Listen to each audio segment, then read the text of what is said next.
Rules for thee, but not for me. A narrative or a narration of a person who steeped in entitlement. Hi, I'm Hassan Clay, and this is another edition of Beyond Sight podcast. And thank you guys for sharing your time with me. And we're going to jump right into this segment here. So, what to thinking about this whole idea of entitlement? I know I talked a little bit about it last week and how it connects to our high conflict personality traits. And it's a very serious thing because we understand that these traits, someone does a lot of victim holding, or they hold themselves as a victim, do a lot of blaming, a lot of lack of accountability, taking accountability, and the list kind of goes a little bit on, right? But however, well, not even however, when you are then talking about someone who has this entitlement idea, the idea that they will have an expectation and a standard for you and what you need to be doing for them, and what they are going to be hold themselves accountable to totally different things, two totally different situations, right? And part of that problem is sometimes we allow them to continue to hold those narratives and hold us hostage to their whims, their feelings not really based in facts, their feelings, their ideas of who they are, and their ideas of who you are. Because that's another thing in this thing here is that they actually hold the idea about you that in some degrees they see themselves a little superior to you. And I know I'm using some strong words here, but that's how it comes off. When you're dealing with somebody who's entitled, who works from a position of entitlement, there are definitely going to be places where if you say something, they're going to say things like your voice is not being heard, or you don't understand where I'm coming from, or why I got to be about you, why you can't hear what I'm trying to say, or when in actuality you're doing nothing but listening to them anyway. That's all you really do. All you hear is them talking, right? They got a critique or a criticism or a concern about everything all the time. Is nothing is never right when it comes to you. You're doing this. You're not measuring up. Things of nature there because they believe that that entitlement part in them makes them feel like they are better than you. And actually, in some instances, they feel like they slumming by even dealing with you. Now, here it is. They have a blown exaggerated a blown out, exaggerated idea of themselves because in reality, if you could do better, you would do better. If you can have somebody different, you would have somebody different. And so they feel like they're doing it. Actually, they come off as if they are doing you a favor by even being with you. So now you got to be beholden to them. And it's like they got this pedestal thing going. They up here, you down here. You should be admiring them all the time and had this admiration and this overblown, exaggerated admiration for them. Yeah, they whatever their background is totally better than your background, and you know who are you to call whatever I'm doing in question? How dare you try to hold me accountable for something? But they're going to always hold you accountable for everything that they can possibly believe that they have in their heads, right? And that's on a relationship tip. Now, this whole entitlement thing even works in the workforce, right? Oh, I've been here longer than anybody, or I know this job better than anybody else know it. I've been here for a while. I trained him. I trained her, and all these type of things here. But in some regards, you didn't want to step up to the plate. But you think that because you've been here for a while, that the rules don't apply to you, but they apply to everybody else. And what do we do with that? And I think that's the major thing because many people being in the workforce, being in a relationship, marital relationship, being a sibling relationship, being a parental and child relationship, or whatever, especially when parents start parenting adult children, right? There seems to be either there comes a lopsided thing. Either the child think they can do whatever it is because I'm grown now, you know, or the parent then still wants them to act like the child that they used to be before they became an adult. And there is a boundary that needs to be established. No doubt about it. Everybody should still have boundaries. And not only do they have boundaries, you should honor yours. You should have your boundaries honored as well.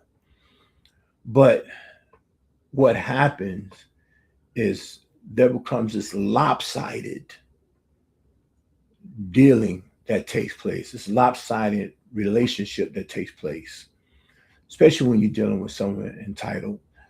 And I know a lot of times we deal with our kids and we swear, everybody swear that their kids are the most entitled people around there. The kids walking around with all this entitlement.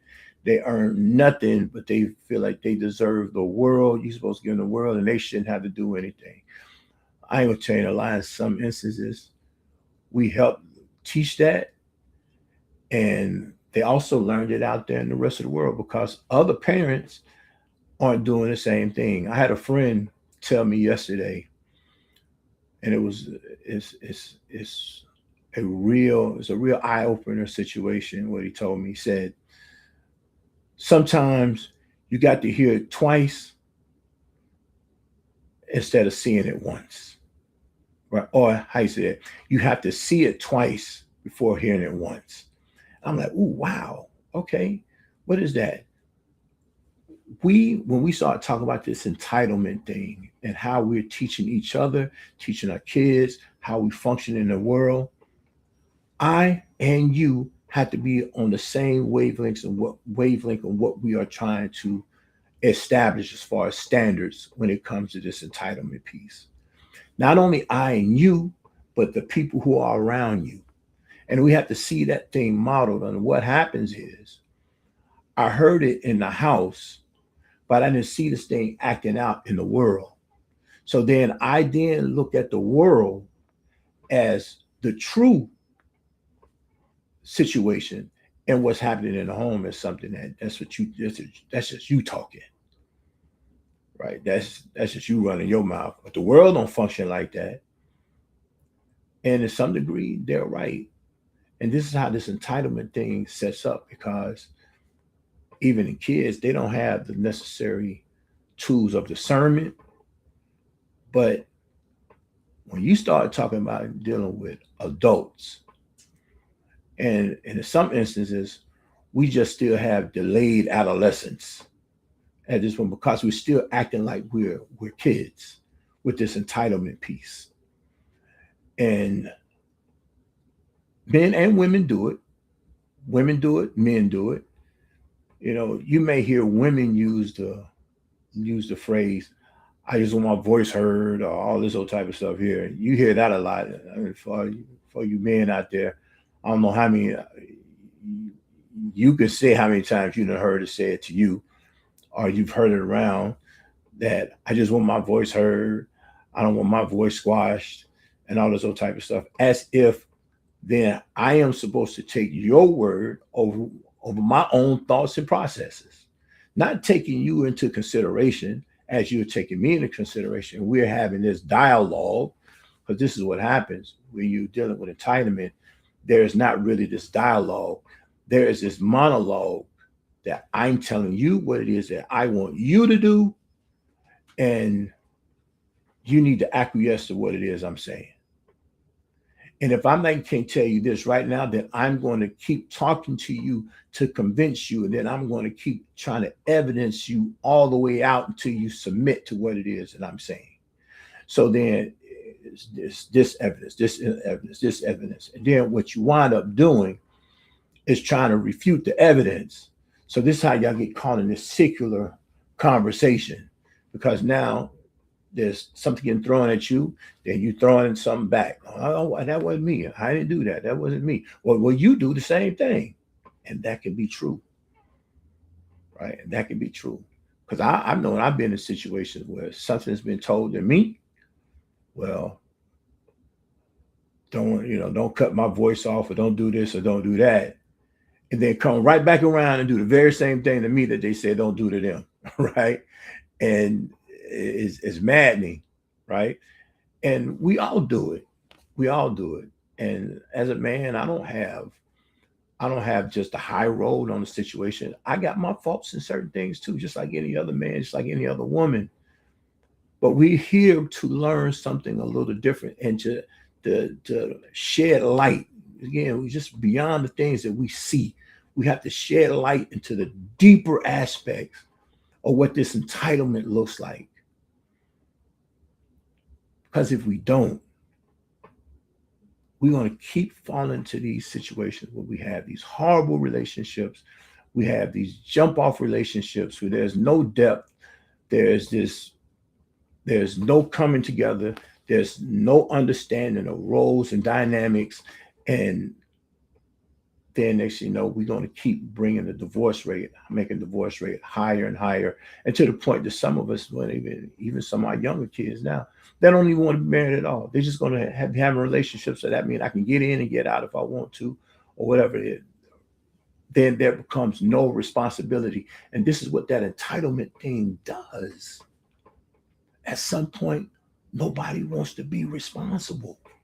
Why would I want to be responsible for what you feel like you entitled to? Why should I have to subject myself to that? So what I do is that I won't deal with it. And so I won't commit to a relationship. I commit to, we might pass words of I love you too, I care about you, I care about you too.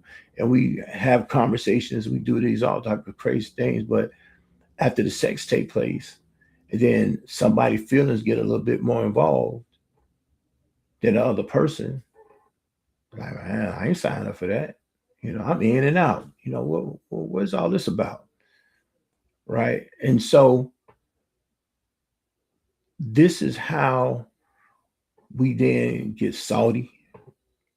We get disillusioned about relationship. All men are dogs type of stuff all coming out. All women ain't about, they selfish. They ain't got nothing. They got nothing they trying to show. They trying to be masculine. All this other type of stuff here. And this is how these gender war things keep popping off too. And I want you guys to see, I want everybody to see the connection here, because this is serious. What we're doing here is serious. And this is why we can't get our relationships, being at work, being at home, being in whatever the relationship is, where two people or multiple people are coming together. This is how we bond and make relationships. We're not doing relationships well at all. And we holding people accountable for the hurt that took place when I was younger. I'm holding you accountable for that. And I don't feel like it. And here comes the entitlement piece. I shouldn't have to go through that. So I'm telling you what it is that I want. And I'm telling you what I'm standing for, what I'm going for, and all this other type of stuff, as if I'm a little boy. You're going to talk to me and deal with me as if I'm a little boy. And or you're a little girl. And that's not a good thing. Because where's the mutual respect? Where's the mutual benefit in being in a relationship? Where is the coming together and we being a support for one another?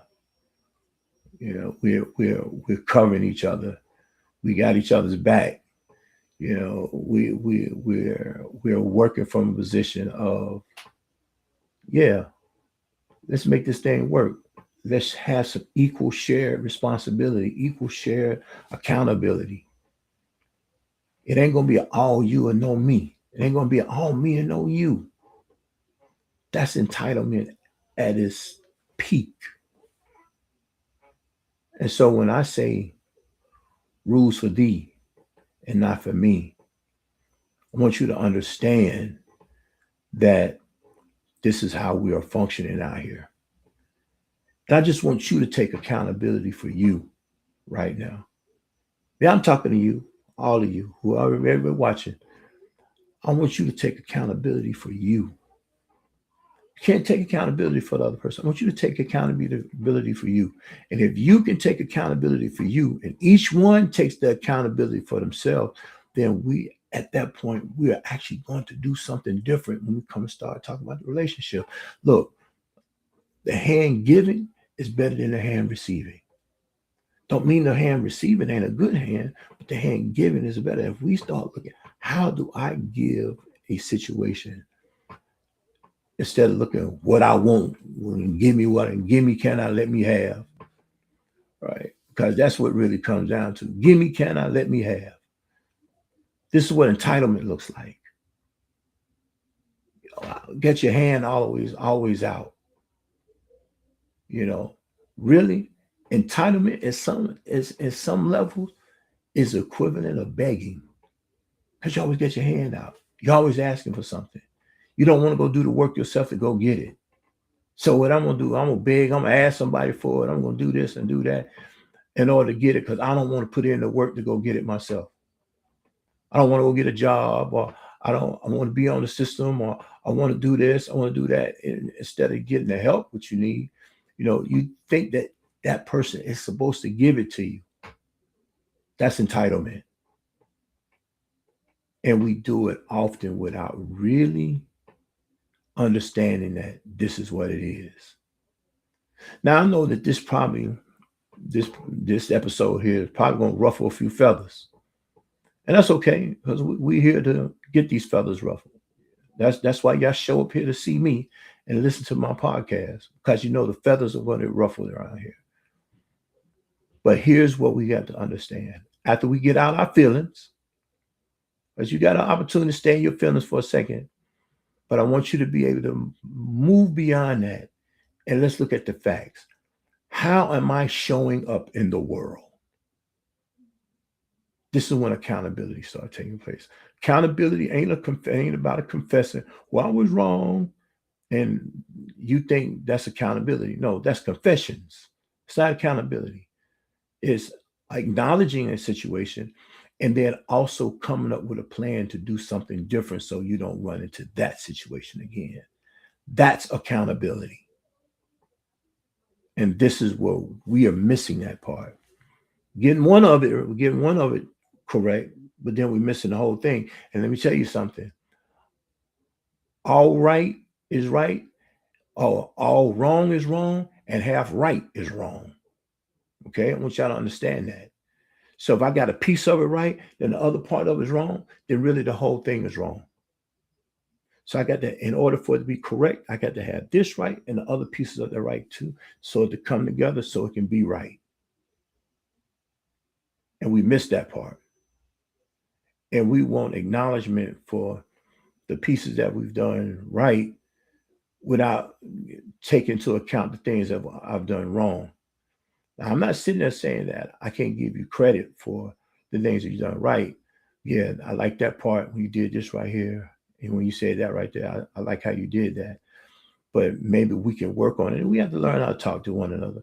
Maybe we can work on this other part right here. I don't know, that kind of didn't fit right when you did this part right here with that. And we can have a discussion about that. It doesn't have to be a 5-hour convincing session and all that, just a lot of wasted energy because we do a lot of wasted energy conversations.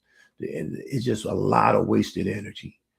We can be doing some other things, having these long drawn out conversations. And no, I can't take accountability for how you feel. Right? I can't. You have to deal with what you're feeling. Now I can take accountability for things that I may have done to try to correct those things, but your ongoing feeling about a situation, and this is how entitlement keeps creeping into a situation as well. You want to continue to hold me responsible for your pain. You want to hold me continuously responsible for your pain. Now, give you an example of what I'm talking about. Let's say I did a particular thing and I wronged my partner, my wife, co-worker, or something along those lines there. And it comes to my attention that this is what happened. We had a conversation about it. I listened to you. I said, okay, I see what, well, first let me apologize about how that happened. Maybe it wasn't even my intent for it to be that way. But, I see it might have done something to you. So I apologize and I'm make sure I don't do that again. Right. Now, here's the thing. After I've done this and then try to give you the solutions of what I'm going to do. After that point, only thing I got to do is kind of live up to the best of my ability what I said I wanted to do. Now, if you happen to then something take place, it may not be the same thing, but you get a glimpse of something that might have taken place before that kind of rubs you the wrong way before, but it's really not the same thing. You can't then go back and then grab that old thing I did, trying to bring it up to the forefront right now and all that, because at that point, I'm then apologizing all over again for something that I did in the past. That's not fair to anyone. But that's what entitlement will do for you. Because now you believe I owe you something. You know, and in some instances, it's a debt that I can never repay. But that's what entitlement will do for you. You believe if this feeling come up, well, you did this to me when I was 10. This is what children, parents situations take place. Well, you did to me when I was 10. Okay, you 40 now. You still holding it? You know what I mean? When will you do the work to get beyond that point? When do you put that work in? Because you're going to see a multitude of things that's going to remind you of it. And that's when people start talking about forgive and forget. You never forget anything. It's just at some point, whatever that pain point was, doesn't remain a priority in your life. So then it comes down a totem pole and a new priority becomes to the top.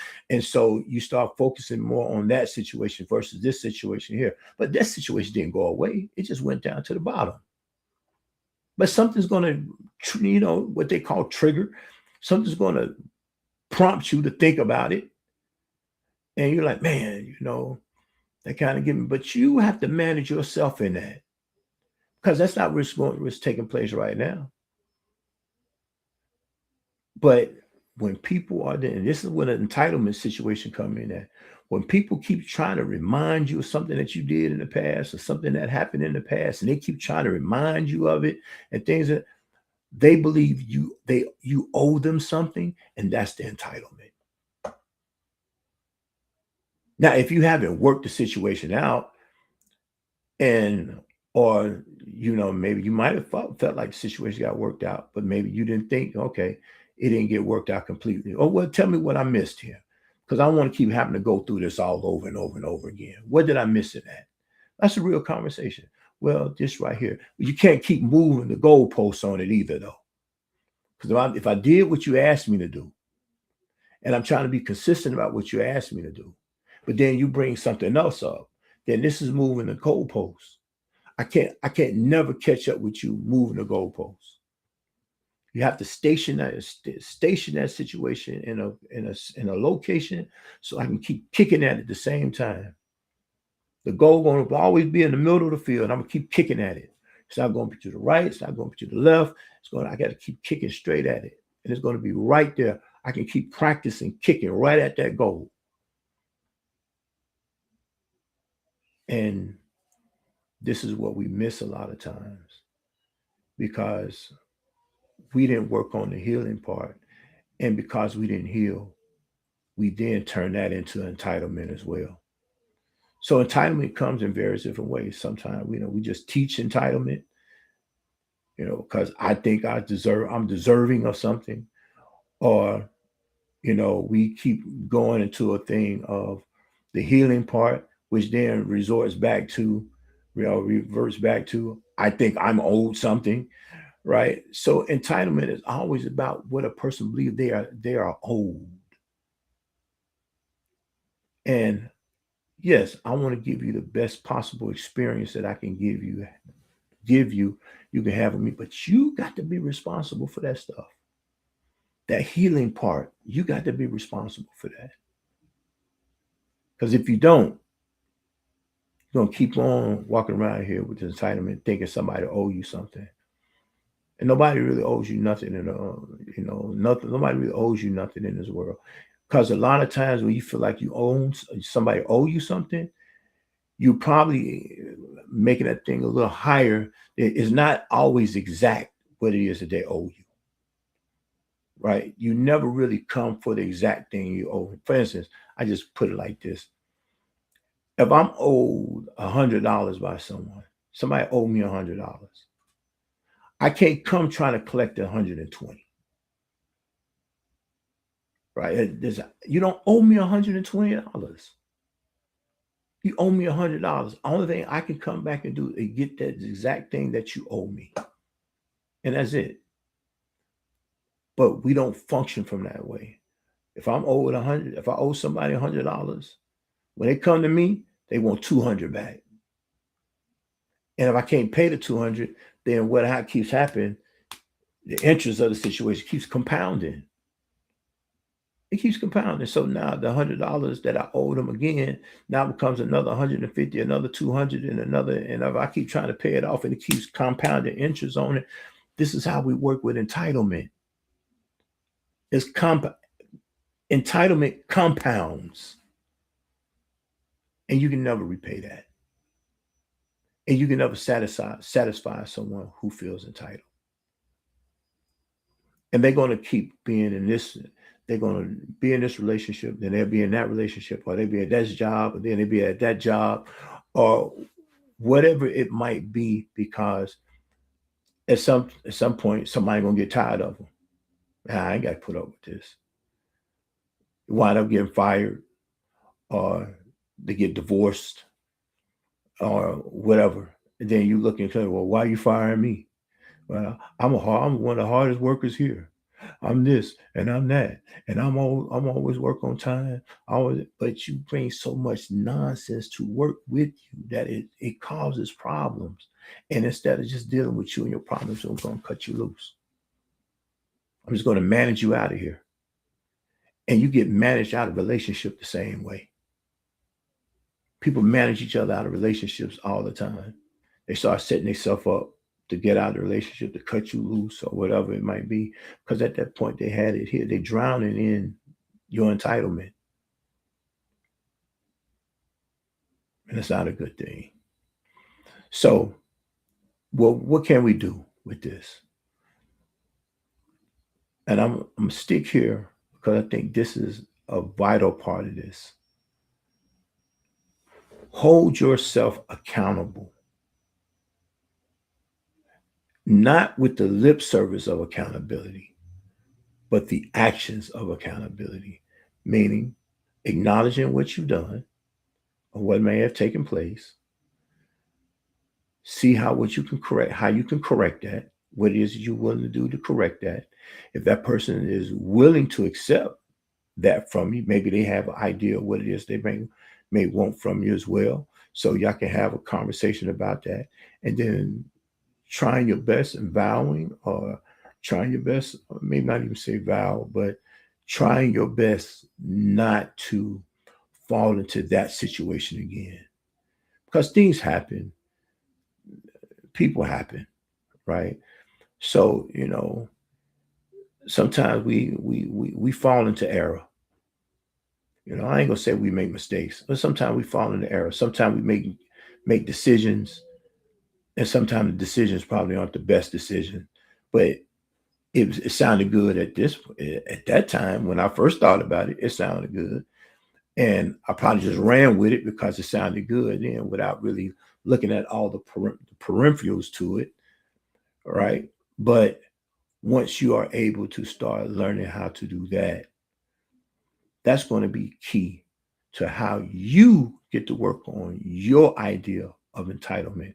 And I want you to look at I don't want people to walk around here, you know, second guessing themselves or, losing confidence about a situation. But I want you to be reflective and examining your own life, have some self-examination. At the end of the day, this is what we have to do. We have to go, we can't walk through this life without reflecting on life and on our contribution to life, be it good, be it bad, whatever it might be. Because we don't do everything good. And you just can't blow it off saying, I ain't perfect. You can't blow that off that way. Because at that point, you're still not dealing with the reality of a situation and you're still working from a space of entitlement.